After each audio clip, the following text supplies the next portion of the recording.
پڑھنے کا موقع ہوتا ہے، کبھی زیر لب پڑھنے کا موقع ہوتا ہے، تو جس طرح کہا جائے اس کو ہی ملحوظ رکھیں۔ اللہ تعالی ہم سب کو دنیا دین آخرت کی بہتریاں نصیب فرمائیں۔ حدیث شریف بھی سماعت کرتے جائیں اور دل ہی دل میں حضور جان رحمت صلی اللہ علیہ وسلم پہ ہدیہ درود بھی پیش کرتے جائیں۔ پچھلے دو پیر جو گزرے ہیں، جنت جہنم کا تذکرہ آپ نے سنا، اس سے پہلے ایک پیر کو جنت کا تذکرہ آپ نے کیا تھا۔ تذکرہ جنت پر مشتمل جو احادیث مشکات میں ہیں وہ ساری بیان نہیں کی جا سکی تھی۔ پہلی فصل کی احادیث پہلے درس قرآن کے درس حدیث کے موقع پہ جب یہ تذکرہ شروع ہوا تو آپ کے سامنے رکھی گئی۔ آج دوسری فصل کا کچھ حصہ آپ کے سامنے رکھوں گا، اور دوسری فصل اور فصل ثالث یہ انشاءاللہ اللہ نے چاہا تو اگلے پیر کو آپ کے سامنے رکھوں گا۔ حضرت ابو ہریرہ رضی اللہ تعالی عنہ کی مرویات میں سے یہ حدیث ہے جس کو پورے ادب کے ساتھ سماعت کریں۔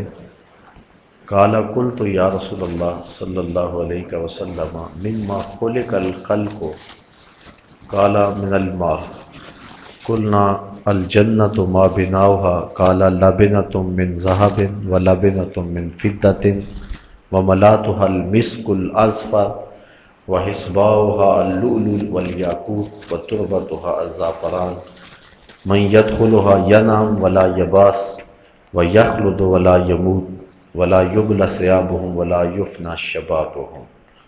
رواہ احمد والترمذی والدارمی۔ تینوں محدثین نے اس کو اپنی اپنی اسناد کے ساتھ حضرت ابو ہریرہ رضی اللہ تعالی عنہ سے روایت کیا ہے۔ کہتے ہیں قلت یا رسول اللہ صلی اللہ علیہ وسلم مما خلق الخلق، کہ مخلوق کو کس شے سے پیدا کیا گیا۔ یہ حضرت ابو ہریرہ حضور سے سوال کرتے ہیں، عرض کی حضور مخلوق کو کس شے سے پیدا کیا گیا؟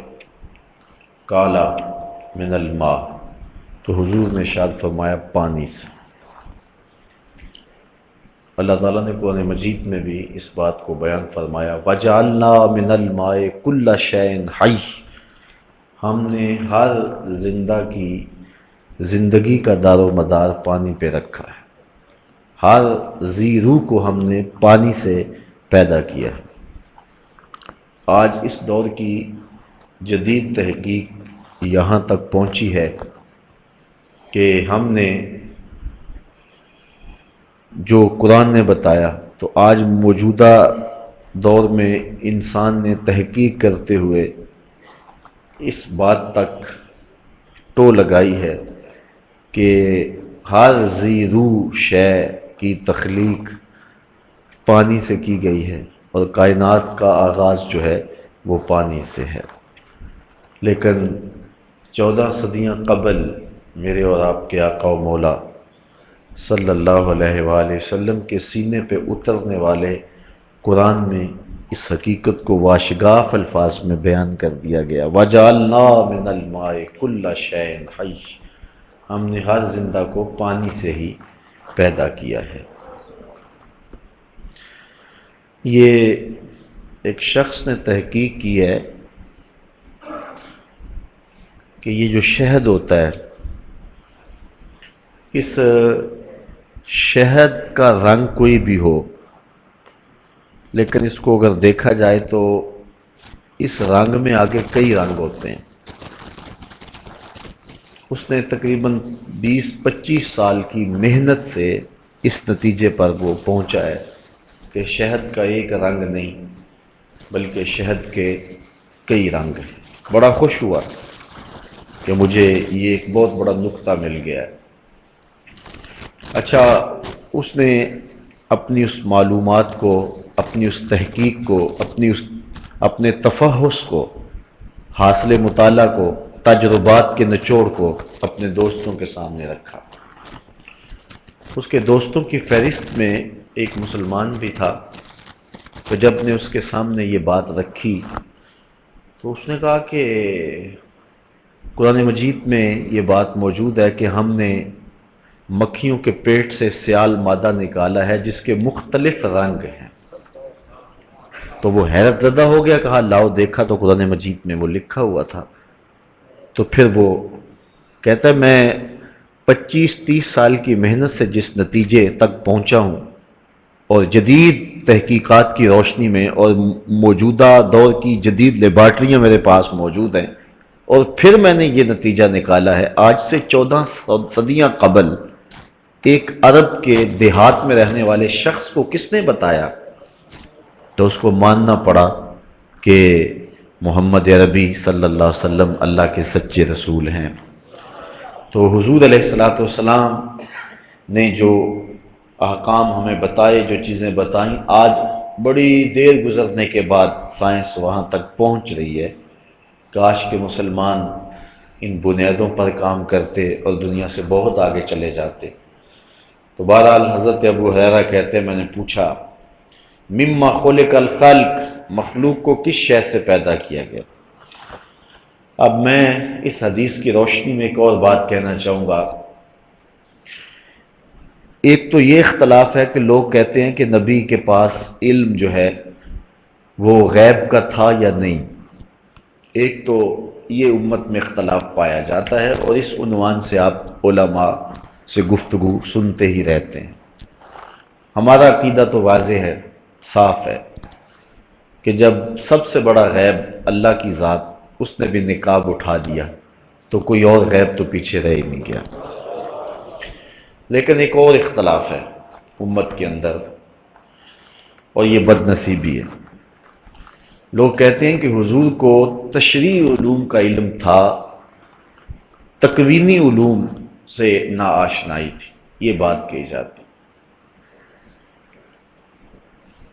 تشریعی علوم جانتے تھے، یعنی جن کا تعلق شریعت سے ہے، اخلاقیات سے ہے، مسائل دینیہ سے ہے، اس میں حضور مہارت رکھتے تھے، جانتے تھے، علم دیا گیا تھا۔ لیکن جو تکوینی علوم ہیں ان کے بارے میں حضور علیہ الصلوۃ والسلام کو آگہی نہیں تھی۔ یہ باقاعدہ اس بات پر لوگ بات کرتے ہیں، اور وہ اس پر دلائل دینے کی کوشش بھی کرتے ہیں، اور بھولے بھالے لوگوں کو وہ چکر میں لے بھی آتے ہیں کہ حضور عالم علوم تشریعیہ تھے، عالم علوم تکوینیہ نہیں تھے۔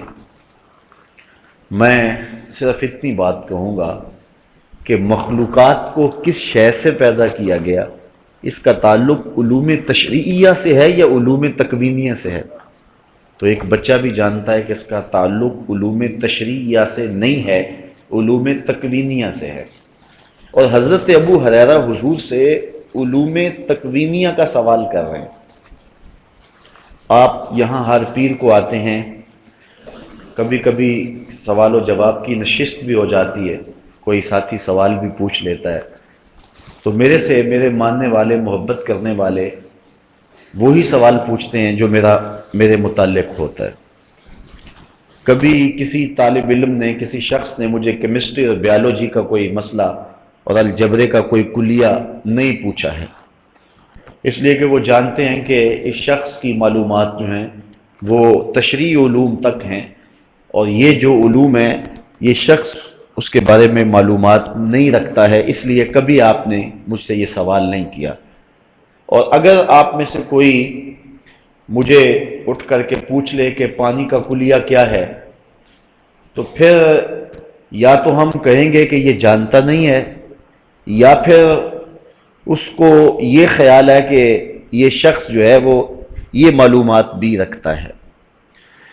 تو میں صاف کہہ دوں گا میاں، یہ بات جو آپ کہہ رہے ہیں یہ میرے مضمون سے متعلق نہیں ہے۔ مجھ سے تو کوئی مسئلہ پوچھیے، کوئی فقہ کی بات پوچھیے، آپ مجھے جو ہیں وہ پوچھ رہے ہیں ایٹم کی ساخت کے بارے میں پوچھ رہے ہیں، الیکٹران، پروٹون اور نیوٹران کی ساخت کے بارے میں پوچھ رہے ہیں، یہ جزء لا یتجزا کے بارے میں سوال کر رہے ہیں، یہ میرا مضمون نہیں ہے، آپ اس کے بارے میں مجھ سے سوال نہ کیجئے، میں آپ کو روک دوں گا، ٹوک دوں گا۔ چلو کسی ایک سطحی بات کا جواب دے لوں گا، اگر آپ مزید دقت میں جائیں گے تو پھر میں سٹاپ تو آ جائے گا، میں اس کے آگے بات نہیں کر سکوں گا۔ لیکن ایک صحابی حضور سے پوچھ رہا ہے علم تکوینی کے بارے میں، تو صحابی کا عقیدہ یہ ہے کہ نبی تشریع علوم کا بھی واقف ہے اور نبی تکوینی علوم سے بھی آگاہ ہے، اس لیے تکوینی علوم کا سوال کیا جا رہا ہے۔ تو آج کے اگر کسی شخص کو سمجھ نہیں آتی تو اس کی قسمت، لیکن صحابی کو پتہ ہے کہ کائنات کی کوئی شے نہیں ہے جو میرے محمد عربی کی نگاہوں سے چھپی ہوئی ہو، اس لیے وہ حضور سے پوچھ رہا ہے مما خلق الخلق، حضور یہ بتائیے کہ مخلوق کس شے سے پیدا کی گئی، اس کا مادہ کیا تھا، اس کا میٹیریل کیا تھا، کس شے سے کائنات کی تخلیق کی گئی۔ ایک تو سوال بتاتا ہے کہ ان کا عقیدہ کیا تھا، اور دوسرا پھر حضور کا اس پر ٹوکنا نہ، منع نہ کرنا، اور میاں میں نبی ہوں تو مجھے تم اس عنوان سے سوال کیوں کرتے ہو۔ آقا کریم نے یہ جواب نہیں دیا، بلکہ حضور نے فرمایا قال من الماء، فرمایا پانی سے پیدا کیا گیا۔ قال من الماء کس شے سے پیدا کیا گیا ہے؟ پانی سے۔ قلنا الجنت ما بناؤها، اچھا یہ بات تو بتائی، اس نے پوچھی، حضرت ابو ہریرہ نے، حضور نے بتا دی، لیکن سوالات کا سلسلہ آگے بڑھا۔ کہا حضور ایک اور بات بتائیے کہ جنت کس شے سے بنائی گئی ہے؟ یہ مخلوقات جو دنیا کی ہیں یہ تو بنائی گئی ہیں پانی سے، لیکن جنت کس شے سے بنائی گئی ہے؟ اب حضور نے سارا میٹیریل بیان کر دیا، کیا کیا لگی ہے شے جنت کو بنانے میں۔ یہ عمارت بنی ہے، اس کو سیمنٹ بھی لگا ہے، سریا بھی لگا ہے، اینٹیں بھی لگی ہیں، بجری بھی لگی ہے، ریت بھی ڈالی گئی ہے، پھر اس کے بعد تعمیر کا سلسلہ آگے چلے گا تو اس کو ٹائل بھی لگائی جائے گی، رنگ روغن سب کچھ تو بتانا پڑے گا نا، اس کو یہ لگا ہے۔ بنیادوں میں پتھر کوٹا گیا ہے، پھر بجری ڈالی گئی ہے، پھر ڈیمپ ڈالا گیا ہے، پھر اس کے بعد جو ہے وہ اینٹیں ہیں، اینٹوں کے اندر سریا ہے، یہ سب کچھ بتانا پڑے گا۔ تو صرف اتنا پوچھا جائے کہ یہ مسجد کس شے سے بنائی گئی ہے تو ہمیں سب کچھ بتانا پڑے گا۔ صحابی پوچھتا ہے جنت کی بنا کیسے ہوئی، جنت کس شے سے بنائی گئی ہے؟ اب سنو رسول کیا بیان فرما رہے ہیں۔ اللہ اکبر۔ قال لابنۃ من ذہب و لابنۃ من فضہ، فرمایا کچھ اینٹیں سونے کی تھی، کچھ چاندی کی تھی، کچھ اینٹیں سونے کی تھی اور کچھ اینٹیں چاندی کی تھیں۔ وَمَلَاتُهَا الْمِسْكُ الْأَزْفَرُ، اور جو گارا تھا نا، جو مسالہ جوڑنے کے لیے تھا، وہ خالص کستوری کا تھا، خالص کستوری، ملاوٹ والی نہیں، خوشبودار کستوری کا تھا۔ وَحَسْبَاؤُهَا اللُّؤْلُؤُ وَالْيَاقُوتُ، اور جو بجری تھی وہ موتی اور ہیروں کی تھی۔ یہ دیکھو جنت کی بنا حضور بیان کر رہے ہیں، اس کی جو بجری ہے وہ موتیوں کی ہے اور ہیروں کی بنائی گئی ہے۔ وَتُرْبَتُهَا الزَّعْفَرَانُ، اور جو اس کی مٹی ہے وہ زعفران کی ہے، جو مٹی ہے، فرش ہے، وہ کس کا ہے؟ زعفران کا۔ یہاں تو لینے جائے نا تولوں میں تو 1500 روپے تولہ زعفران، نہیں 1500 نہیں ملے گا، کوئی حکیم ہو تو وہی بتا سکتا ہے کہ کتنے ہزار روپے تولہ ہے، اور پھر بھی وہ بھی یقین نہیں ہوگا کہ یہ خالص ہے کہ یہ ناخالص ہے۔ لیکن جنت کی ساری زمین زعفران کی، اینٹیں سونے کی اور چاندی کی، گارا کستوری کا، اور اس کے اندر جو بجری ڈالی گئی ہے وہ ہیرے اور جواہر کی۔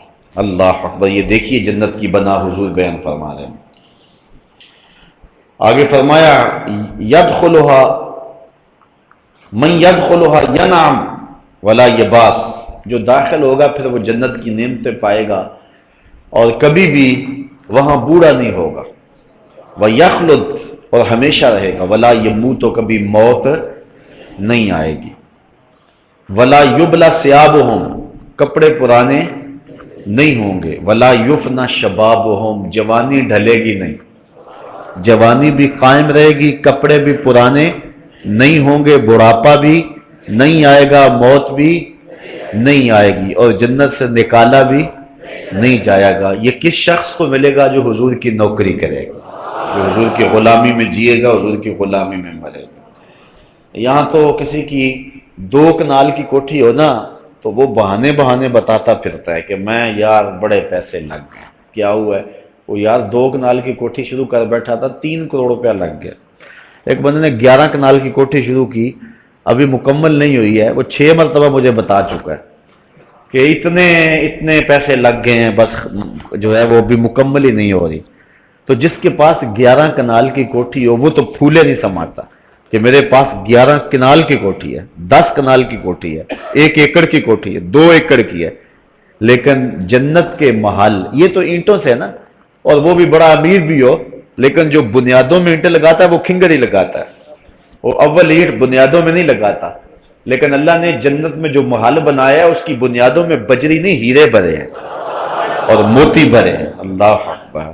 یا کہتے ہیں یار اوپر پلستر کاری دینا ہے نا تو 9 ایک کا مسالہ ڈال لو، وہ بھی کہتے ہیں 9 دابڑے ریت کے اور 1 دابڑا سیمنٹ کا، یار اوپر پلستر بھی تو کرنا ہی کرنا ہے نا، تو کوئی بات نہیں ہے، بڑی مضبوط ہو جائے گی، اور سریا بیم ڈالنا ہے تو 2 سریے کافی ہیں۔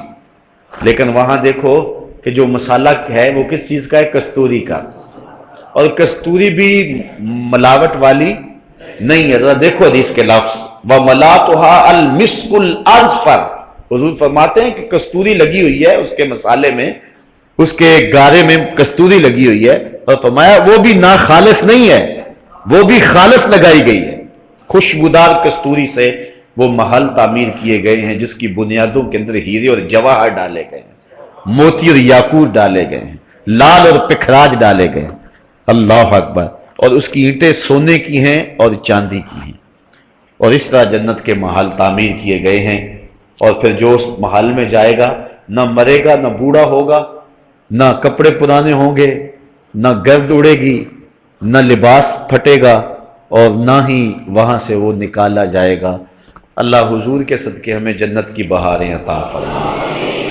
یار یہاں رہ لے جھوپڑیوں میں کوئی بات نہیں، گزر ہی جانی ہے نا، کتنی گزر گئی ہے، باقی بھی تو گزر ہی جانی ہے، جو تھوڑی سی گزر جائے گی رہ گئی ہے گزر جائے گی۔ سودا کریں، وہ سونا سودا اللہ سے خریدے۔ اللہ اکبر، اللہ اکبر۔ اللہ تعالیٰ اپنے خاص کرم سے ہمیں وہ نصیب فرمائے۔ اچھا ہم اچھے تو نہیں ہیں، اعمال بھی اچھے نہیں ہیں، تو شیخ سعدی شیرازی علیہ رحمہ کا مجھے شعر یاد آیا، میرے والد گرامی اس کو بڑے ذوق سے پڑھا کرتے تھے۔ شنیدم کے در روز امید و بیم، شنیدم کے در روز امید و بیم، بداں را بنیکاں ببخشد کری۔ شیخ سعدی کہتے ہیں میں نے سنا ہے قیامت کے دن اللہ تعالیٰ بروں کو نیکوں کے صدقے بخش دے گا، اس لیے من گرچہ از پاکاں نیم با پاکاں بستہ ہوں۔ ایک شیخ کہتا ہے کہ میں اگرچہ پاک نہیں ہوں لیکن پاکوں کے ساتھ جڑا ہوا تو ہوں نا، میں حضرت شاہ نقش بند بخاری کی لڑی سے وابستہ تو ہوں نا، اس لیے اللہ میرے اوپر کرم فرما دے گا۔ کبھی آپ نے دیکھا ہے گلدستہ جو بازار میں بکتا ہے پھولوں کا، تو اس کو جو باندھا ہوا ہوتا ہے وہ تو گھاس سے باندھا ہوا ہوتا ہے، تو جو قدر و قیمت ان پھولوں کی ہے وہی گھاس کی ہو جاتی ہے۔ شیخ سعدی نے یہاں ایک اور مثال دی، فرماتے ایک دن میں حمام میں گیا تو میں نے مٹی سونگھی تو اس سے خوشبو آ رہی تھی، میں نے کہا تو مشک ہے یا عنبر؟ اس نے کہا میں مٹی ہوں، لیکن جمال ہم نشیں در من اثر کر وگر نہ من ہما خاکم کے ہستم، میں چند دن پھول کی جڑوں میں بیٹھی رہی ہوں اور میرے ہم نشیں کا جمال میرے اندر تاثیر کر گیا، ہوں تو اوقات کی مٹی، ذات کی مٹی، لیکن پاکوں کی سنگت اور صحبت اور پھولوں کی خلوت اور پھولوں کی جلوت نصیب ہو گئی اور میرے من میں خوشبو بس گئی۔ اس لیے اللہ والوں کی صحبت اور نیک لوگوں کی سنگت اور ان کے ساتھ نسبت انشاءاللہ مٹی کو بھی قیمتی کر دے گا اور ہماری خاک بھی ٹھکانے لگ جائے گی۔ اللہ اپنے کرم سے، اپنے فضل سے ہمیں اپنی رحمتوں کا حصار اور سایہ نصیب فرمائے۔ وَأَنْهُ، اور انہی سے یعنی حضرت ابو ہریرہ سے ہی ایک دوسری روایت ہے، قال قال رسول اللہ صلی اللہ علیہ وسلم ما فی الجنت شجرۃ الا وساقها من ذهب، رواہ ترمذی۔ یہ بھی ترمذی کی روایت ہے، پہلی روایت ترمذی، احمد اور دارمی کی تھی۔ حضرت ابو ہریرہ فرماتے ہیں جنت میں کوئی درخت ایسا نہیں ہے کہ جس کا تنا جو ہے وہ سونے کا نہ ہو۔ جنت کے ہر درخت کا تنا کس کا ہے؟ سونے کا۔ واہ واہ، کیسی اللہ تعالیٰ نے جنت سجائی اور سنواری۔ پھر فرمایا وَأَنْهُ، انہی سے روایت ہے، قال قال رسول اللہ صلی اللہ علیہ وسلم اِنَّ فِي الْجَنَّةِ مِئَةَ دَرَجَةٍ ما بین کل درجتین مئۃ عام، رواہ ترمذی۔ یہ بھی ترمذی کی روایت ہے۔ امام ترمذی فرماتے ہیں کہ جنت میں 100 درجے ہیں۔ کتنے درجے ہیں؟ 100 درجے۔ اور ایک درجے سے دوسرے درجے کا فاصلہ 100 سال کا ہے۔ اب بتاؤ کہ آخری درجے تک جاتے ہوئے کتنا عرصہ لگے گا؟ یہ درجے اللہ تعالیٰ جنت میں رکھے ہوئے ہیں، اور اپنے پاک بندوں کو اللہ تعالیٰ ان درجوں میں رکھے گا اور انہیں رحمتوں سے نوازے گا۔ وعن ابی سعید رضی اللہ تعالیٰ عنہ، حضرت ابی سعید خدری سے روایت ہے، قال قال رسول اللہ صلی اللہ علیہ وسلم انا فی الجنت 100 درجہ لو ان العالمین اجتمعوا فی احداہن لواسعتہم، کہتے ہیں کہ جنت میں 100 درجے ہیں، اور اگر ساری خدائی ساری کائنات ایک درجے میں چلی جائے تو سما جائے، لیکن اللہ نے 100 درجے بنائے ہوئے ہیں جنت کے۔ وعنہ، حضرت ابو سعید خدری سے ہی روایت ہے، یعنی نبی صلی اللہ علیہ وسلم وہ حضور سے روایت کرتے ہیں، فی قولہ تعالیٰ، اللہ تعالیٰ کا یہ قول، وفرش مرفوعہ، جو جنت میں فرمایا گیا کہ قالین بچھے ہوئے ہوں، جنت میں فرش بچھے ہوئے ہوں گے۔ قال ارتفاعها لکما بین السماء والارض مسیرۃ 500 سنہ، کہا کہ وہ جو فرش بچھے ہوئے ہوں گے ان کی بلندی اتنی ہوگی کہ جتنی زمین اور آسمان کے درمیان ہے۔ اللہ اکبر، مسیرۃ 500 سنہ، اور لمبائی میں اتنے ہوں گے کہ 500 سال چلتے رہیں تو ایک قالین کا ٹکڑا بھی ختم نہیں ہوگا۔ اللہ اکبر۔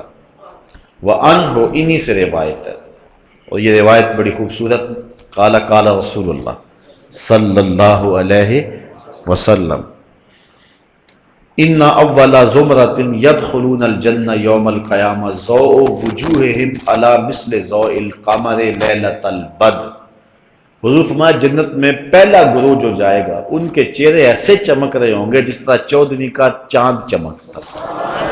یہ انبیاء علیہ السلام کا گروہ ہوگا۔ والزمرۃ الثانیہ، اور جو دوسرا گروہ جائے گا، علی مثل احسن کوکب دری فی السماء، تو وہ ایسے ان کے چہرے چمکتے ہوں گے جس طرح آسمان پر جو ہے وہ روشن ستارہ چمکتا ہے۔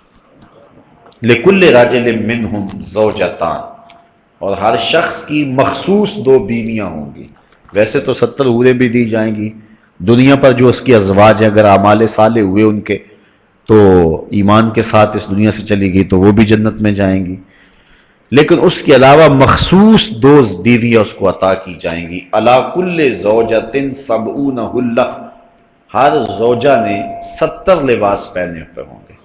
کتنے لباس پہنے ہوں گے؟ 70 لباس۔ یرا مخ ساقہا من ورائہا، اور ان کی پنڈلی کے اندر ہڈی، اور ہڈی کے اندر جو گودا ہے وہ 70 لباسوں سے بھی جھلک رہا ہو، یعنی اس قدر اس کی سفیدی اور اس قدر جو ہے اس کی چمک اور اس کی روشنی اور اس کی نورانیت ہوگی۔ اس کو بھی امام ترمذی نے اپنی سند کے ساتھ روایت کیا۔ وعن انس، حضرت انس سے روایت ہے، قال یؤتی المؤمن فی الجنۃ قوۃ کذا و کذا من الجماع، قیل یا رسول اللہ اوا یتیک ذلک، قال یؤتی قوۃ 100، حضور نے فرمایا جنت میں مومن کو قوت دی جائے گی اتنی اتنی، مردانہ قوت۔ قیل یا رسول اللہ اوا یتیک ذلک، عرض کی حضور کیا وہ طاقت رکھے گا؟ قال یؤتی قوۃ، فرمایا ہاں اس کو طاقت اس کی دی جائے گی، 100، یعنی جس طرح کہ 100 آدمیوں کی قوت ہے اس طرح ایک مومن کو جنت میں یہ قوت اور طاقت دی جائے گی۔ وعن سعد بن ابی وقاص، حضرت سعد بن ابی وقاص روایت کرتے ہیں ان النبی صلی اللہ علیہ وسلم، حضور سے، انہو کہتے ہیں حضور نے فرمایا، قال لو انا ما یکل ظفر مما فی الجنت بدأ لتا زخرفت له ما بین خوافق السماوات والارض ولو ان رجلا من اہل الجنت اطلع فبدأ صابره لطمس ضوءه ضوء الشمس کما تطمس الشمس ضوء النجوم، رواہ ترمذی۔ حضور نے فرمایا کہ جب آدمی کے ناخن ہوں تھوڑے سے تو کچھ میل وغیرہ ناخن میں پھنس جاتی ہے، وہ جو جنتی کے ناخنوں کے نیچے چیز ہوگی وہ میل تو نہیں ہوگی، وہ تو مشک ہی ہوگی نا، وہاں میل تو ہوگی، تو وہ اتنی قیمتی ہے یعنی جنتی کی باقی نعمتیں تو ہیں جو صرف ناخنوں کے نیچے جو میل آپ سمجھ لیں وہ جنت کی، وہ اتنی قیمتی ہے. ما یکلو ظفرم مما فی الجنہ بدا لتز خارفت لہو ما بین خوافق السماوات والارض. فرماتے اگر وہ چھنک دے نا، وہ ایسے کر دے اور وہ نکل کے گرے، آسمان اور زمین تک جتنی جگہ ہے حتیٰ کہ زمین و آسمان کی جڑیں بھی روشن ہو جائیں. اب بتائیے کہ کتنی قیمت ہے اس کی. اللہ اکبر. اور آگے فرمایا وَلَوْ أَنَّ رَجُلًا مِّنْ أَهْلِ الْجَنَّةِ اطَّلَعَ فَبَدَأَ سَابِرُهُ. اور جنتی اگر اپنے کنگن ظاہر کر دے، یہ دنیا کے اوپر مردوں کے لیے لباس جو ہے زیور جائز نہیں ہے، صرف عورتوں کے لیے جائز ہے، مرد کو زیور کی ضرورت نہیں ہے. لیکن قیامت کے دن جنتیوں کو سونے چاندی کے کنگن پہنائے جائیں گے، آراستہ کیا جائے گا، رب ناز دیکھے گا. دنیا کے اوپر تم نے تکلیفیں اٹھائی تو کنگن پہنائے جائیں گے. اگر اس جنتی کے کنگن ظاہر ہو جائیں لَطَمِسَ ضَوْءُهُ ضَوْءَ الشَّمْسِ. اللہ اکبر. تو سورج کی جو روشنی ہے ختم ہو جائے. کس طرح؟ فما کما تطمس الشمس ضوء النجوم. جس طرح سورج چڑھتا ہے نا تو ستارے غائب ہو جاتے ہیں. اصل ستارے غائب نہیں ہوتے، ستاروں کی روشنی نظر ہی نہیں آتی کیونکہ سورج اتنا غالب ہوتا ہے. یہ کتنی روشنی ان کی نظر آ رہی ہے، یہ ٹیوب لائٹیں یہ باہر جو جل رہی ہے. اگر سورج چڑھ جائے تو دن کو یہ لائٹیں آپ جلائیں باہر دھوپ میں تو وہ جلتا ہوا بلب کو روشنی دیتا ہے، روشنی دیتا ہے، لیکن سورج کی روشنی اتنی غالب ہوتی ہے کہ ہمیں نظر نہیں آتی.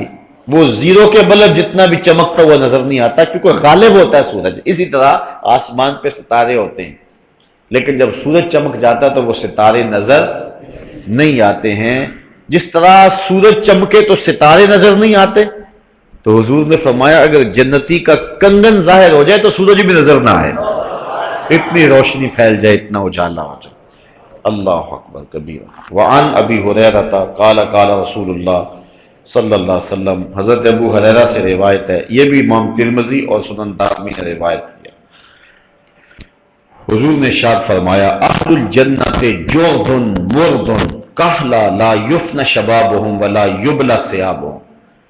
جنتی جرد اور مرد ہوں گے، یعنی جوان ہوں گے اور داڑھی اور مونچھیں نہیں ہوں گی. پورے جسم کے اوپر کہیں بھی کوئی بال نہیں ہوگا سوائے سر کے بالوں کے. ابرو کے بال ہوں گے، سر کے بال ہوں گے، چونکہ اگر یہ بھی نہ ہو تو بدصورتی ہوتی ہے. باقی یہ بازوؤں کے اوپر، ٹانگوں پہ، باقی اعضائے بدنیوں کے اوپر جو بال ہیں، داڑھی کے بال، یہ کچھ بھی نہیں ہوگا. بال کوئی نہیں ہوگا، صرف چند انبیاء علیہ السلام کی داڑھی ہوگی اعزاز و تکریم کے لیے. باقی سارے لوگ جو ہے وہ جرد اور مرد ہوں گے، جوان ہوں گے اور ریش نہیں ہوگی. کہلا، اور آنکھوں میں قدرتی سرمے کی دھاریاں لگی ہوئی ہوں. لا یفنا شبابہم، اور شباب ڈھلے گا نہیں. ولا یبلا ثیابہم، اور کپڑے بھی پرانے نہیں ہوں گے. اس پر ایک اور حدیث دیکھ لیں، حضرت معاذ بن جبل روایت کرتے ان النبی صلی اللہ علیہ وسلم قال، حضور نے ارشاد فرمایا یدخل اہل الجنت الجنت جردا مردا مکحلین ابناء ثلاثین او ثلاثین و ثلاثین سنتن رواه الترمذی. حضور فرمایا جنتی جنت میں جب داخل ہوں گے تو بے بال ہوں گے، جوان ہوں گے، آنکھوں میں قدرتی سرما لگا ہوا ہوگا، 30 سال کی عمر ہوگی، اور سلاسم و سلاسین، یا 33 سال کی عمر ہوگی. زیادہ لوگوں کا قول یہی ہے کہ حضرت عیسیٰ علیہ السلام جب آسمان پہ اٹھائے گئے تھے تو ان کی 33 سال عمر تھی، 33 سالہ جوان ہوں گے. لیکن 33 سال کے اندر جا کر کچھ آثار بڑھاپے کے پیدا ہونے لگ جاتے، لیکن ایسا نہیں ہوگا. لیکن عمر 33 سال کے لگ بھگ ہوگی، جرد اور مرد ہوں گے، بڑھاپے کے آثار نہیں ہوں گے، کپڑے جو ہے وہ پرانے نہیں ہوں گے، چھوٹے نہیں ہوں گے، سرما لگا ہوا ہوگا. اللہ اکبر. تو اس حالت کے اندر جو ہے جو بھی جنت میں جائے گا، اگر کوئی بوڑھا بھی ہے تو جنت میں جوان ہو کے جائے گا. اس لیے ایک عورت آئی حضور کے پاس، بوڑھی خاتون، عرض کی حضور میرے لیے دعا کرو میں جنت میں چلی جاؤں. فرمایا بوڑھی عورتیں جنت میں نہیں جائیں. اچھا اس نے رونا شروع کر دیا، فرمایا نہیں بوڑھی عورت تو جنت میں جا ہی نہیں سکتی، اس نے اور رونا شروع کر دیا۔ پھر آقا مسکرائے، فرمایا جو بھی جائیں گی جوان ہو کے جائیں گی، بوڑھی کوئی نہیں جائے گی۔ تو یہ حضور کا مزہ تھا جو حضور کبھی کبھی فرما لیا کرتے تھے۔ تو اس لیے یہاں اگر کسی کو گھٹنوں سے اٹھا نہیں جاتا اور کمر میں درد رہتا ہے، سر میں شدید درد ہے، پولیو کا مارا ہوا ہے، دکھوں کا مارا ہوا ہے، بڑے دکھ ہیں، تکلیفیں ہیں، لیکن جنت میں نہ کوئی تکلیف، نہ کوئی پولیو، نہ کمر درد، نہ سینے کا درد، نہ کوئی مرض، نہ کوئی بیماری۔ آج تو کسی کے کپڑے بیچارے کے پھٹے پرانے، اس دن ایسا نہیں ہوگا، کپڑے بھی نئے، لباس بھی خوبصورت، چہرہ بھی خوبصورت، چاند بھی شرمائے، سورج بھی شرمائے۔ اللہ اکبر۔ تو یہ جنت اللہ تعالیٰ نے اپنے بندوں کے لیے تیار رکھی ہے، اور بندوں کس طرف لگے ہوئے ہو؟ اللہ کہتا ہے میں نے جنت تمہارے لیے سجائی ہے، تم تصور بھی نہیں کر سکتے جو میں نے وہاں تمہارے لیے بنا دی ہے۔ تو آؤ ذرا تم جو ہے اس جنت کے لیے، لوگ آج پیرس کو دیکھنے کے لیے بے تاب ہیں، وہ جائیں نا آپ کبھی وہاں جو ایمبیسی میں، تو وہاں لوگوں کا شوق ہوتا ہے، جب وہ ملتا ہے نا جو ہے وہ پاسپورٹ ہے، تو اس وقت اس طرح دل لوگوں کے دھڑک رہے ہوتے ہیں، رنگ اڑا ہوا ہوتا ہے کہ کہیں میرا جو ہے وہ ویزا ہی نہ رہ جائے۔ اور پھر جب وہ کھولتے ہیں تو پھر اگر ویزا نہیں لگا ہوتا تو میں نے دیکھا کئی لوگ ایسے گر پڑنے لگے، اور جن کا لگا پھر وہ خوشی سے آنسو ان کے آ رہے ہوتے ہیں، جی ویزا لگ گیا۔ یار پیرس کا ویزا لگ گیا تو خوشی میں پھولے نہیں سمائے، تو پھر کیا مزہ ہوگا جن کا جنت کا ویزا لگ گیا، تصور بھی نہیں ہو سکتا۔ اس کے لیے اپلائی کر دو اور پھر معرفت حضور کی لکھ دو، انشاءاللہ یہ اللہ کے کرم سے یہ ویزا لگ جائے گا۔ اور جس کا لگ گیا، اللہ تعالیٰ فرماتا ہے وجوہ یومئذ ناعمہ، اس دن کچھ چہرے تر و تازہ ہوں گے اور کچھ چہرے اس دن جو ہیں وہ مرجھائے ہوئے ہوں گے۔ چہروں سے پتہ چلے گا یہ جنت میں جا رہا ہے، یہ جنت میں جا رہا ہے۔ کچھ چہرے ہنس رہے ہوں گے، ضاحکہ کے لفظ آتے ہیں، مستبشرہ، اور ان کے اوپر جو ہے وہ بشارت ہوگی، خوشی ہوگی، لوگ کہیں گے یہ جنتی جا رہا ہے۔ اور کچھ لوگوں کے چہرے لٹکے ہوئے ہوں گے اور سخت پریشان ہوں گے۔ دنیا میں تو جیسے بھی تھی زندگی، کاش کہ یہ زندگی ٹھیک ہو جاتی، لیکن اس دن پھر پچھتانے سے کچھ نہیں ہوگا۔ آج حضور نے سب کچھ بیان کر دیا، بتا دیا کیسے جنت کا نقشہ کھینچا رسول کریم نے۔ اللہ کو کثر چھوڑی، شوق پیدا ہوتا ہے کہ نہیں جنت کا؟ یہ حضور شوق دلا رہے ہیں۔ نعت خواں کہتا ہے کہ مجھے نہیں ضرورت جنت کی۔ عجیب بات ہے تجھے، میں ایک عاشق رسول کو دیکھا مدینے میں، تو وہ بڑا غصے میں تھا وہ ایجنٹ پر، میں نے کہا جی میرا ٹکٹ نہیں لگ رہا ہے۔ میں نے کہا یار تم تو کہتے ہو کہ مدینے کے بغیر جی نہیں لگتا، مدینے میں جی نہیں اب لگ رہا ہے تمہارا۔ تو عجیب سی کہانیاں ہیں، حضور نے تحریف دلائی ہے نا، حضور نے جنت کا نقشہ کھینچا ہے نا۔ ایک ایک چیز یہ صحابہ کو بتا رہے ہیں، صحابہ آگے بتا رہے ہیں، حضور صحابہ، اللہ محبوب کو بتائے کہ محبوب میں نے تیرے غلاموں کے لیے ایسی سونی جنت بنائی ہے۔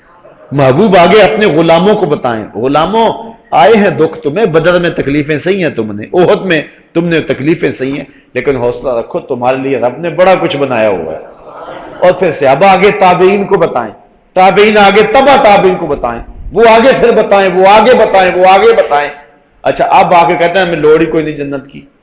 عجیب بات ہے، تمہیں نہیں ہوگی، ہمیں تو بڑی لوڑ ہے، ہم تو جائیں گے جنت میں انشاءاللہ، ہمیں تو آرزو ہے، اس لیے کہ ہمارے آقا بھی تو جنت میں ہی ہوں گے نا، اس لیے حضور بھی وہاں ہوں گے۔ حضرت شیخ شہاب الدین سہروردی سے آپ کے ایک مرید نے سوال کیا۔ مرید پوچھتا ہے حضرت کہ اس دنیا میں سب سے افضل جگہ کون سی ہے؟ شیخ فرمانے لگے بیٹے وہی جگہ جہاں حضور تشریف فرما، یعنی مدینے کی وہ مخصوص جگہ جہاں جلوہ فراز۔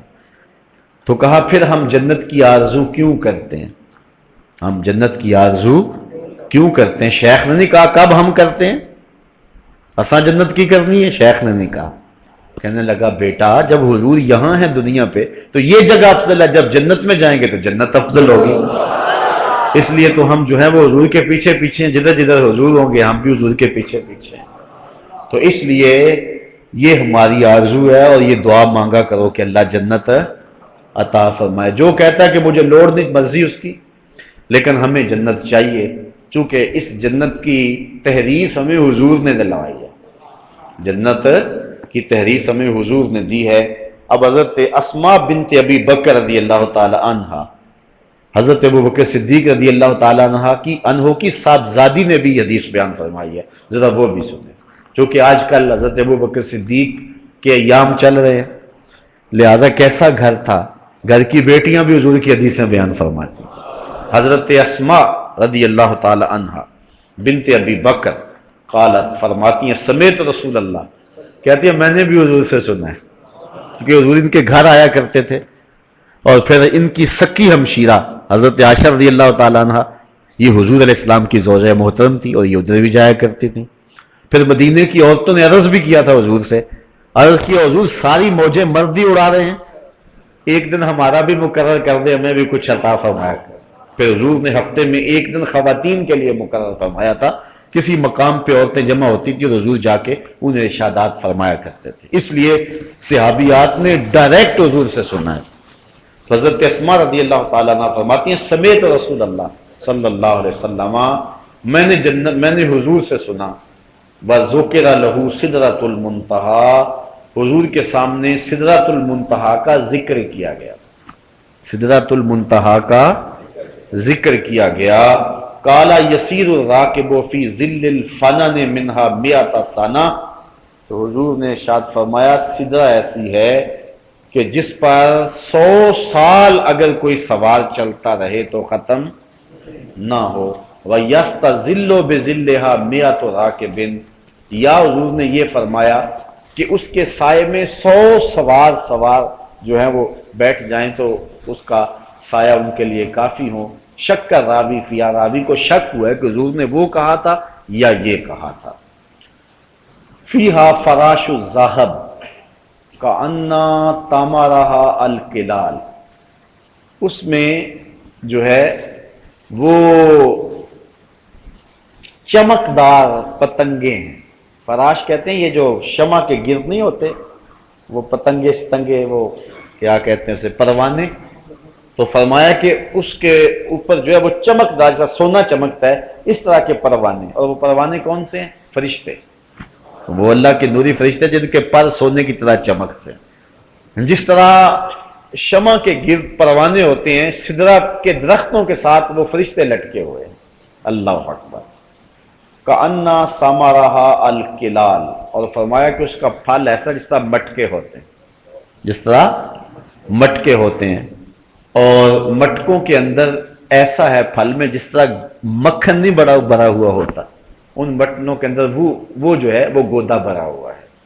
یہ ہے سدرۃ المنتہا، ویسے عربی میں بیری کو کہتے ہیں، بیری، سدر، بیری، سدرۃ المنتہا وہ بیری کا ہم شکل کوئی درخت ہے جس کے پتے ہاتھی کے کانوں کے برابر ہیں اور پھل جو ہیں وہ مٹکوں کے برابر ہیں، اور فرشتوں کی وہ حد ہے، منتہا انتہا سے، حد سے، یہ نیچے والے جتنے فرشتے ہیں سدرہ پہ جا کے رک جاتے ہیں، آگے نہیں جا سکتے، اور جو اوپر والے فرشتے ہیں ملائے اعلیٰ کے اوپر والے، وہ اوپر سے آ کر کے سدرہ پہ رک جاتے ہیں، وہ نیچے نہیں آ سکتے، نیچے والے اوپر نہیں جا سکتے، اوپر والے وہ بارڈر ہے، سرحد ہے۔ جبریل چونکہ نیچے والے فرشتوں کا استاد ہے، لہٰذا جبریل بھی آگے نہیں جا سکتا، جبریل بھی جہاں جا کے حضور کو کہا حضور بس میں اب یہاں رک جاتا ہوں، آپ آگے جائیں۔ بدو گفت سالار بیت الحرام، اے حامل وحی برتر خرام، حضور نے کہا وحی لایا کرتا تھا، اب آنا آگے،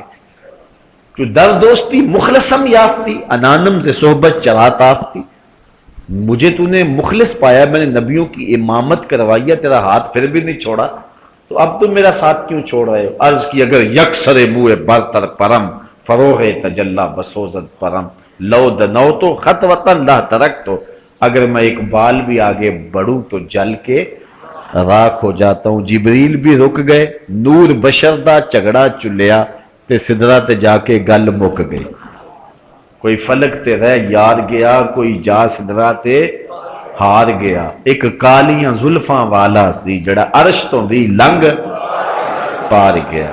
آگے معراج کا موسم آ رہا ہے، شاید آج کل چاند چڑھ گیا، آج شاید چڑھ جائے معراج کا چاند، شکر ہے کہ چلو معراج کی ابتدائی شیر سے ہو گئی ہے، آج نہیں تو کل تو چڑھ ہی جائے گا انشاءاللہ علیہ۔ تو انشاءاللہ اس شعر کو یاد رکھیں، کوئی فلک تے رہ یار گیا، کوئی جا سدرہ تے ہار گیا، ایک کالیاں زلفاں والا سی، ایک سونے چہرے والا سی جڑا عرش تو بھی لنگ پار گیا۔ پھر کہاں تک گیا؟ اعلیٰ حضرت سے پوچھئے، خرد سے کہہ دو کہ سر جھکا لے، گمان سے گزرے گزرنے والے، یہاں خود پڑے ہیں جہت کو لالے، کوئی کیا بتائے کدھر گئے تھے، سراغ عین و متا کہاں تھا، نشان کیف و الا کہاں تھا، نہ کوئی ساتھی نہ کوئی راہی، نہ سنگ منزل نہ مرحلے تھے، کمان امکان کے جھوٹے نکتوں تم اول و آخر کے پھیر میں ہو، محیط کی چال سے تو پوچھو کدھر کو آئے کدھر گئے تھے، وہی ہے اول وہی ہے آخر وہی ہے ظاہر وہی ہے باطن، اسی کے جلوے اسی کو ملنے اسی سے اس کی طرف گئے تھے، کمان حیرت میں سر جھکائے عجیب چکر میں دائرے تھے، کہاں تک گئے جہاں کسی کا گمان بھی، کوئی حد ہے ان کے عروج کی، بالغ العلاب کمال ہی۔ تو حضور نے ارشاد فرمایا کہ وہاں اس کے سدرۃ المنتہا کے جو پھل ہیں وہ مٹکوں کی طرح، چاٹیوں کی طرح، اور ان کے اندر مکھن جس طرح بھرا ہوا تھا اس طرح کا گودا ہے۔ وعن انس، حضرت انس سے روایت ہے۔ اچھا صحابہ پوچھتے گئے، حضور بتاتے گئے، چھڑا تھا نا تذکرہ جنت کا، تو صحابہ پوچھتے رہے، سئل رسول اللہ صلی اللہ علیہ وسلم، صحابہ سے پوچھا گیا، حضور سے پوچھا گیا، مل کوثر، حضور یہ کوثر کیا ہے؟ انا اعطینک الکوثر جو کہا گیا، یہ کوثر کیا ہے؟ حضور نے فرمایا قال ذاک نہر آتانیہ اللہ یعنی فی الجنہ، فرمایا جنت میں ایک نہر ہے جو اللہ نے مجھے عطا کر دی، مجھے عطا کر دی، اشد بیاضا من اللبن، اس کا پانی دودھ سے زیادہ سفید ہے، دودھ سے زیادہ سفید ہے، وَأَحْلَى مِنَ الْعَسَلِ فِيهِ، اور شہد سے زیادہ میٹھا ہے، شہد سے زیادہ میٹھا ہے اور دودھ سے زیادہ سفید ہے۔ واہ واہ، جب چلو بھریں گے لطف ہی آ جائے گا، اتنا میٹھا اتنا ٹھنڈا اور اتنا سفید گوڑا، اللہ خالص دودھ۔ 4 نہریں ہیں جنت میں، 4 نہریں ہیں، کوثر، تسنیم، سلسبیل، مائے معین۔ کوثر حضور فرمایا اللہ نے مجھے دے دیے، یہ کوثر کی حضور شان بیان کر رہے ہیں۔ اللہ اعلیٰ حضرت فرماتے ہیں ٹھنڈا ٹھنڈا میٹھا میٹھا، ٹھنڈا ٹھنڈا میٹھا میٹھا، پلاتے وہ اور پیتے ہم ہیں، پلاتے وہ اور پیتے ہم ہیں۔ اور اعلیٰ حضرت نے ایک اور جگہ، جس کی 2 بوند ہیں کوثر و سلسبیل، ہے وہ رحمت کا دریا ہمارا نبی، تو کہا احلا من العسل فیہ تیر، اللہ تیرے منہ میں کوثر کا پانی ڈال دے، اور جنہوں نے نعرے کا جواب دیا اللہ ان کے منہ نے بھی مائے معین، سلسبیل اور تسنیم کا پانی ڈال دے۔ اللہ خیر کرے سب کی، اور انشاءاللہ اللہ حضور کے صدقے کو جنت عطا کرے انشاءاللہ، بڑی امید ہے، مایوس نہیں ہے انشاءاللہ۔ گناہ گار تو بڑے ہیں، گناہ گارم و لیکن خوش نصیب، اس نے کہا ہوں تو گناہ گار لیکن ہوں خوش نصیب اس لیے کہ میرے دامن، میرے ہاتھ میں دامن تو محبوب آپ کا ہی ہے نا، تو لج پال پریت نو توڑ دے نہیں، جدی باں پھڑ دے انہوں چھوڑ دے نہیں۔ اس لیے ہمیں امید ہے کہ ضرور اللہ خاص کرم فرمائے گا اور ہم حضور کی قربت میں انشاءاللہ جنت میں ضرور پہنچیں گے۔ اللہ ہمیں جہنم سے بچائے اور جنت عطا فرمائے۔ اللہ اکبر۔ ایک حدیث میں آتا ہے کہ پیالے ستاروں کی طرح ہوں گے جس سے وہ جام سے کٹورے بھر بھر کے پئیں گے۔ اللہ اکبر۔ یہاں تو بندہ کہتا ہے کہ اب 2 گلاس 3 گلاس 4 گلاس آگے تو میں پی نہیں سکتا نا، لیکن وہاں کوئی مسئلہ ہو گئی جتنا مرضی پیتے جاؤ، کبھی نہر پہ بیٹھ کے پیو، کبھی گھر بھی لے آؤ، کبھی پھل کھاؤ جنت کے۔ اللہ اکبر۔ چلو اللہ نے موقع دیا تو جنت میں چلے گئے تو اکٹھے کر لیں گے سب کو۔ آج کل تو لنگر کا مسئلہ ہوتا ہے نا کہ لنگر اتنا زیادہ کہاں سے پکائیں، وہ ادھر سے نہر کے کنارے پہ درس قرآن کر لیا کریں انشاءاللہ، حوض کوثر کے کنارے پیتے جاؤ اور سنتے جاؤ۔ اللہ اکبر۔ پھر انشاءاللہ یہ مجلس یاد آئے گی، اللہ نے اگر نصیب کیا، اللہ اپنے کرم سے نصیب فرمائے۔ امید رکھے انشاءاللہ اللہ خیر کے دروازے کو۔ تیرن فیہ تیرن آناکہا کآناک الجزر، حضور نے فرمایا حضرت انس سے، کہا وہ جو جنت ہے نا، جنت ہے اس میں وہ کوثر کی نہر ہے جو دودھ سے زیادہ سفید ہے اور شہد سے زیادہ مٹھی ہے۔ یہاں جو نہریں ہوتی ہیں ان میں مچھلیاں ہوتی ہیں اور مرغابیاں ہوتی ہیں، تو اس میں بھی ایک جانور ہوگا، اس میں بھی مرغابیاں ہوں گی۔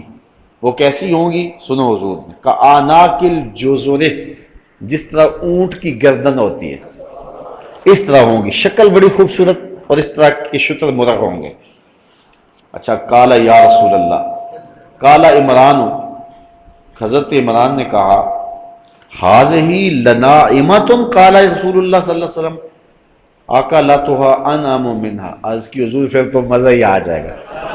حضرت عمران نے کہا، وہ بھی پاس ہی بیٹھے تھے، کہا کہ حضور پھر تو مزہ ہی آ جائے گا جب اس نہر کے اندر وہ جانور چل رہے ہوں گے، اونٹ کی گردن جتنے جانور اس طرح چل رہے ہوں گے۔ حضور نے فرمایا مزہ تو آئے گا لیکن جب کھاؤ گے تو اور ہی آئے گا، یعنی وہ جو جانور ہے وہ شکار بھی کرو گے، اس کو بھونو گے بھی، اس کو کھاؤ گے بھی۔ تو حضور نے ارشاد فرمایا اکلتھا انعم منھا، فرمایا جب کھاؤ گے نا جانور پھر سمجھ آئے گی کہ یہ لطف کیا ہے اس کا۔ اللہ اکبر۔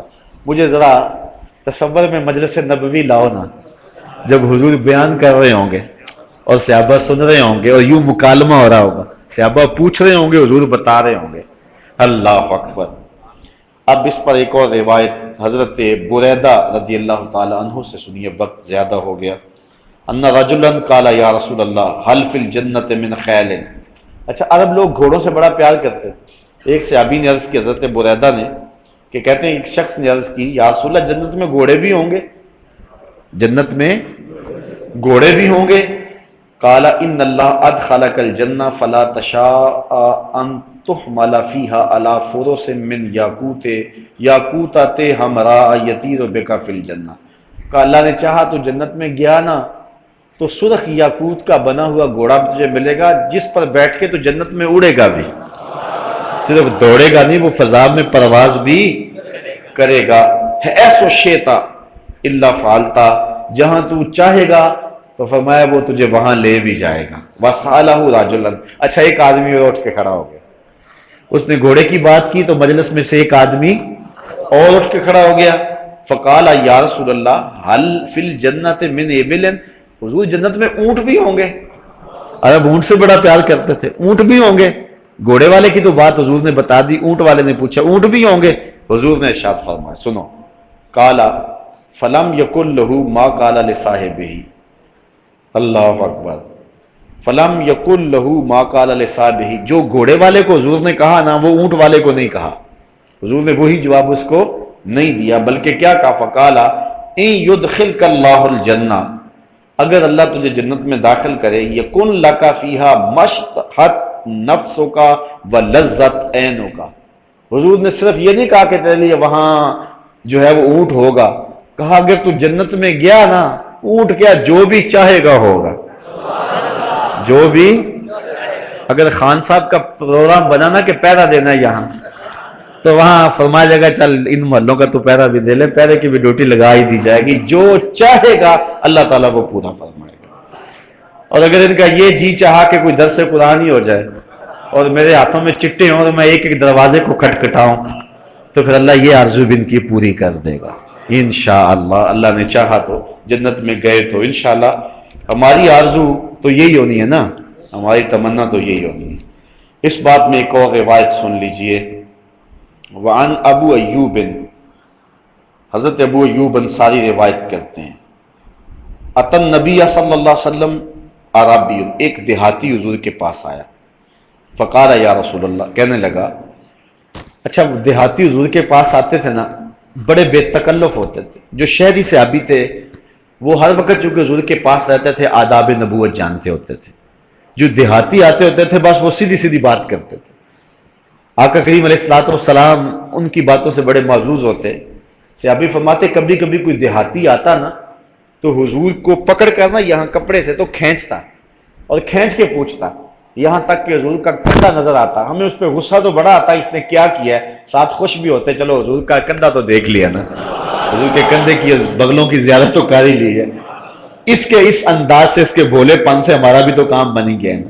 تو کہتے ہیں کہ وہ عربی آیا، دیہاتی آیا، فقال یا رسول اللہ انی احب الخیل افی الجنہ خیل، میں گھوڑوں کو پسند کرتا ہوں، تو کیا جنت میں گھوڑے ہوں گے؟ قال رسول اللہ صلی اللہ علیہ وسلم، حضور نے فرمایا ان ادخلت الجنہ، اگر تو جنت میں گیا، اوتیت بفرس من یاقوتۃ لہو جناحان، تو تجھے یاقوت کا بنا ہوا گھوڑا دیا جائے گا جس کے دو پر ہوں گے، جس کے دو فَحُمِلْتَ عَلَيْهِ، تو تجھے اپنے اوپر سوار کر لے گا، ثُمَّ طَارَ بِكَ حَيْثُ شِئْتَ، پھر جہاں تو چاہے گا تجھے اڑا کے وہ لے جائے گا۔ اس کو بھی ترمذی نے روایت کیا ہے۔ اب ایک اور روایت سن لیجئے، باقی انشاءاللہ اگلے درس قرآن کے موقع پہ۔ حضرت بریدہ ہی روایت کرتے ہیں، یہ روایت بڑی ٹھنڈ ڈالنے والی روایت ہے، اور میرے والد گرامی رحمۃ اللہ تعالی علیہ بڑی کثرت کے ساتھ یہ روایت بیان کیا کرتے تھے، اور بڑے خوبصورت نکتے بیان کیا کرتے تھے۔ اب وقت سمٹ گیا، اب اس پر میں تھوڑی سی گفتگو کرتا ہوں۔ کہتے ہیں کہ حضور نے ارشاد فرمایا، قال قال رسول اللہ، کس نے ارشاد فرمایا؟ رسول اللہ نے، حضور نے ارشاد فرمایا۔ کیا ارشاد فرمایا؟ سنو، اہل الجنت عشرون و مئۃ صف، حضور فرمایا جنت میں 120 صفیں ہوں گی۔ کتنی صفیں ہوں گی؟ 120 صفیں ہوں گی بڑی لمبی، لاکھوں کروڑوں میلوں لمبی ہوں گی، لیکن ہوں گی 120۔ اچھا، سمانون منہا من ہذہ الامہ، ان 120 صفوں میں جو 80 صفیں ہیں، فرمایا وہ میری امت کے لیے ہوں گے۔ 80 صفیں میری امت کے لیے، وَأَرْبَعُونَ مِن سَائِرِ الْأُمَمِ، اور باقی 40 حضرت آدم علیہ السلام سے لے کر حضرت عیسیٰ تک جتنی امتیں، سب کی امتوں کی صفیں کتنی ہوں گی؟ 40۔ اور حضور کی اکیلی امت کی کتنی صفیں ہوں گی؟ جو پوری امت کو مشرک بنا دینے لگے ہیں، مجھے بتائیں وہ بھر لیں گے 80 صفیں؟ جو قبروں پہ گیا وہ بھی مشرک، جس نے نبی کا وسیلہ مانگ لیا وہ بھی مشرک، جس نے یا رسول اللہ کہہ دیا وہ بھی مشرک، جو پوری امت کو 14 صدیوں سے لے کر کے ان کے شرک کے فتوے سے کوئی نہیں بچتا۔ سیدھی سادی بات ہے، سادہ سا استدلال میرے والد گرامی کیا کرتے تھے، کہتے تھے یہ پوری دنیا کو جو مشرک بنا رہے ہیں یہ بھر لیں گے 40، یہ 80 صفحے بھر لیں گے، ان سے تو ایک بھی پوری نہیں ہو سکتی، 2.5 تو ہیں۔ تو ان 80 صفوں کو کون بھرے گا؟ ان 80 صفوں کو حضور کے نوکر ہی بھریں گے نا، حضور کے غلام ہی بھریں گے نا۔ تو حضور نے فرمایا 120 صفیں کل ہوں گی، 80 صفیں میری امت کی ہوں گی، باقی 40 صفیں 1 لاکھ اور کئی ہزار نبیوں کی امتوں کی ہوں گی۔ اللہ اکبر، پیش حق مجدہ شفاعت کا سناتے جائیں گے، آپ روتے جائیں گے، ہم کو ہنساتے جائیں گے۔ وسعتیں دی ہیں خدا نے دامن محبوب کو، جرم کھلتے جائیں گے اور وہ چھپاتے جائیں گے، اس لیے باغ جنت میں محمد مسکراتے جائیں گے، پھول رحمت کے گریں گے، ہم اٹھاتے جائیں گے انشاءاللہ۔ اللہ نے چاہا حضور کے صدقے سے اللہ ہمیں اچھے عمل کرنے کی توفیق دے، کہ جس جنت کا نقشہ حضور نے کھینچا ہے اللہ ہمیں وہ جنت نصیب فرمائے، اور اللہ جس جہنم کا ذکر ہوا اللہ اس جہنم سے ہمیں محفوظ فرمائے، اس کے کرم سے ممکن ہے اللہ اپنی رحمتیں دے۔ وآخر دعوانا ان الحمد للہ رب العالمین۔ دعا سے قبل میں آپ سب لوگوں کا بصمیم قلب شکر گزار ہوں کہ پرسوں منعقدہ بیداری امت کانفرنس میں جس ذوق و شوق اور ولولے کے ساتھ آپ لوگ محبت برے قافلوں کو لے کر کے وہاں پہنچے اور ایک پیغام محبت سماعت کیا، اور پھر اسی محبت اور جذبے کے ساتھ واپس پلٹے۔ ویسے میرا خیال تھا کہ میں کانفرنس میں اعلان کروں گا کہ یہ جو پرسوں پیر ہے اس پیر کی ہم چھٹی کریں گے، چونکہ آج آپ دور دراز سے آئے ہیں، لیکن اتفاقاً مجھے یاد نہ رہا، تو میں نے کہا تھا کہ ساتھیوں کو تکلیف دینے والی بات ہے کہ پہلے جمعے کے دن آئے ہیں، پھر ہفتے کے دن آئے ہیں، اس کے بعد ایک دن چھوڑا پھر آئے ہیں۔ تو اب مجھے اعلان کا کہا گیا کہ اگلے جمعۃ المبارک کو جمعے کے موقع پہ بھی تو آپ نے آنا ہی آنا ہے، تو رات عشاء کے بعد بھی بھٹی میرج ہال میں آپ جو ہیں وہ پھر دوبارہ حاضر ہوں گے۔ تو بعض کا جب شادیوں کا موسم ہوتا ہے نا تو ایک مہینے میں 10 شادیاں آ جاتی ہیں، اور خرچے والا کام بھی ہوتا ہے، اور بندہ کہتا ہے چلو جی اب چھوٹ تو ہے ہی نہیں، جانا تو پڑنا، رشتہ داری بڑی گوڑی ہے، تو جو درس قرآن سے آپ کی رشتہ داری ہے وہ بھی تو بڑی گوڑی ہے نا۔ تو انشاءاللہ آپ جمعے کو بھی پہنچیں گے، عشاء کی نماز کے بعد یہ بھٹی میرج ہال کا جو ماہانہ درس ہوتا ہے، آج بھی آپ تشریف لائے۔ میں آپ سب لوگوں کے لیے دل کی اتھاہ گہرائیوں سے دعا گو ہوں کہ اللہ تعالیٰ آپ کا یہ آنا جانا اپنی بارگاہ میں قبول رکھے، اللہ ان قدموں کو گلزار کر جو تیری راہوں میں چل رہے ہیں، اور انشاءاللہ یہ مزید قافلہ آگے بڑھے گا تو 30 جون کو اصلاح امت کانفرنس میں آپ کی شرکت اسی ذوق و جذبہ کے ساتھ ہوگی۔ بلدیہ گراؤنڈ، ساہیوال اور جو فیصل آباد میں کانفرنس ہو رہی ہیں ان میں آپ کو میں تکلیف نہیں دوں گا، وہ انہی ڈویژنوں کے لوگ شامل ہوں گے، لیکن آپ اصلاح امت کے لیے تیاری کریں گے، اور یہ بھٹی میرج ہال کا جو پروگرام ہے اس کے لیے تیاری کریں گے۔ اللہ مجھے آپ کو اپنی رحمتیں دے۔ بائیں پستان سے 2 انگل نیچے تھوڑا سا پہلو کی جانب گوشت کا ایک ٹکڑا ہے جس پر سفید رنگ میں لفظ اللہ لکھا ہے، اور یہ خیال کریں دل دھڑک نہیں رہا، لفظ اللہ اللہ کہہ رہا ہے، سانس اندر جائے تو اللہ، باہر آئے تو ہو۔